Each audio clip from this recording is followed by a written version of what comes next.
Hey y'all. So I've been wanting to do this for a while now. This Tradescanja, I don't know the name of this, but it's something with the T.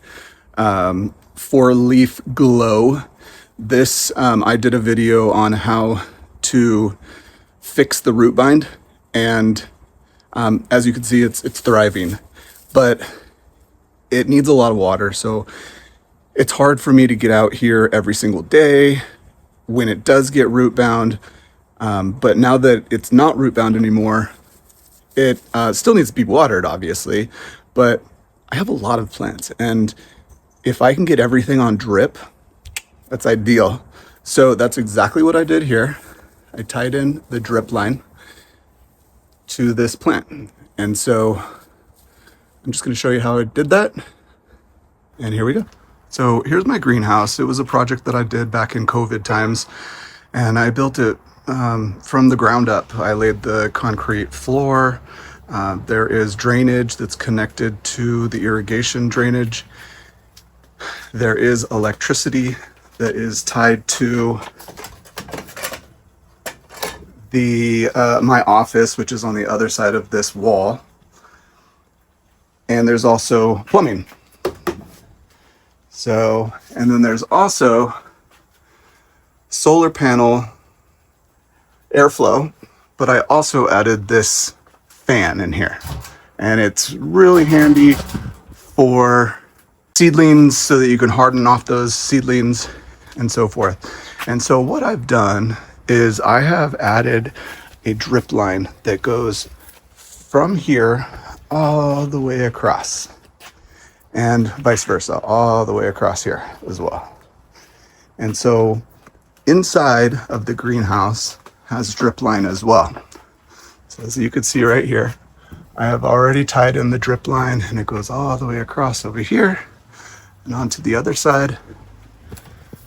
And it goes outside where there are these coleus. I don't know if you can see it, but those coleus are all tied to the drip line. I'm going to do the same thing with this plant, which hangs right here. And I'm also going to do the same thing with this creeping Charlie, which hangs in the tree.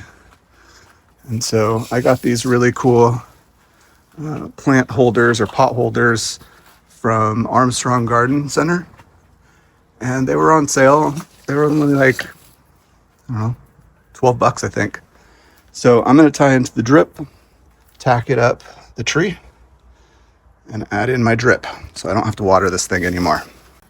Oh, this is what I'm taking to my sister too. I mentioned that in a video. So what I did was I ran some vines. I picked out 3, and I ran the vines through a small pot, filled the pot with soil, taped it off, and now it has all of this that I'm going to take to my sister on the East Coast when I go see her next week. As you can see, it's already rooted. I could technically cut this right now, but I'm going to cut it before I leave. All right, so like I said, I'm going to tie in to the drip line and hook it up, same, just like this. So the drip line is tacked onto the door, and the door still opens and closes just like that. So, score. Being that we're in Southern California, I rarely close the doors anyway. All you need to do is grab the drip line, cut it.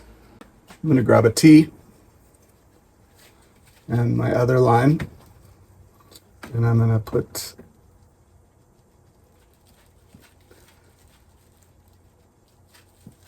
the straight part of the T on. This is what's going to feed to the plant. And then I'm going to tie in either end to this drip line.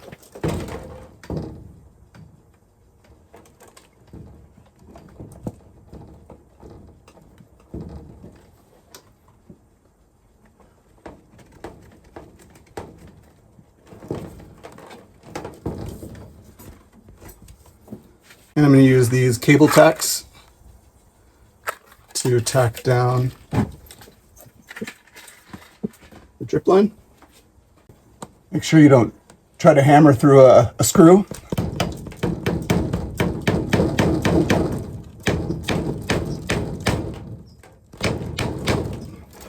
Because that's exactly what I did. And I'm just going to run the amount that I need.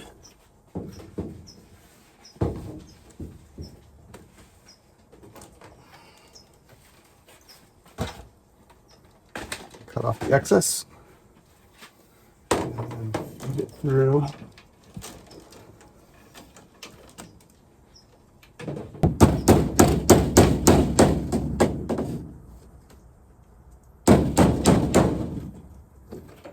I'm also going to take a bend so I don't bend. So a little elbow.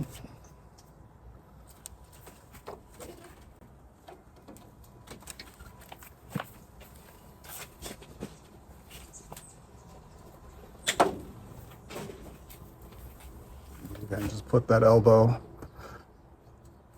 on your loose piece first. It's easier to put together.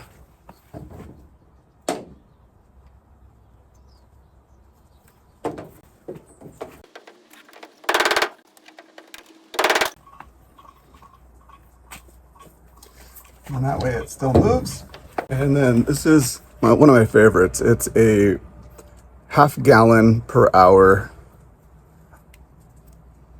drip head, whatever these things are called. But you can adjust it by twisting it. And you can have it go up to like a gallon or more. But if you have it on pretty tight, it drips really slow and it's like 1/2 gallon or less. But if you loosen it, you can give it a little bit more water, a little bit more water, a little bit more water. And you obviously want to do this while the drip is running. So that's that. Plop in the plant. Direct the drip. Done. Do the same thing with this creeping Charlie. First, I'm going to start at the bottom. What I want to do is I want the drip to go down the back of the tree right here. So I'm going to draw a line in the dirt. And I'm going to carve out a little channel. Oh, perfect. The drip right here. So I'm just going to tie right into that drip line. If it was over here, if the drip line was over here, all I would do is tie in from here, run it this way, put on an elbow, and lead it up. If you don't already have a hole punch for drip line, it makes life really easy, but they also sell these sharp, pointy drip ends, connectors, coupler. And so sometimes you can just twist and punch, but it takes a little bit of, pressure. So here's the straight coupler. I just showed you the elbow coupler, and then there's also the T coupler. And then there's also an X coupler too, but it's very rare to ever use those. So with this method, you can just kind of eyeball where you want the drip to go in to the drip line and twist. But I'll also show you this little gun for your drip line. And so you wrap this around the drip line and you squeeze and it will poke a hole. So just like that. Get the angle that you want the drip to go in. If you have it like this, the drip line's gonna go this way. So you wanna get it towards the tree and punch. Take that off, and there's my hole. Pop that in. Makes life really easy. Now what I'm going to do is I'm just going to measure how much drip line I need. And so I'm just going to run it up the tree. And right here, I don't need any elbows for this because it's just going to wrap around to the plant. But what I'm going to do is I'm also going to nail with those same cable tacks. I'm just going to tack it into the tree, directly into the tree. It doesn't hurt the tree. The tree just grows around it. You do want to keep an eye on something like this because trees do grow constantly, and eventually that tree will start to grow over the drip line. So that's just part of being a homeowner. You always want to make sure that you're always checking your irrigation system, your sprinkler lines, just the same as you do on the inside when you check your faucets, your toilets, and everything that leaks. So I'm just gonna make sure that this is nice and taut. Maybe go 3, stack it in.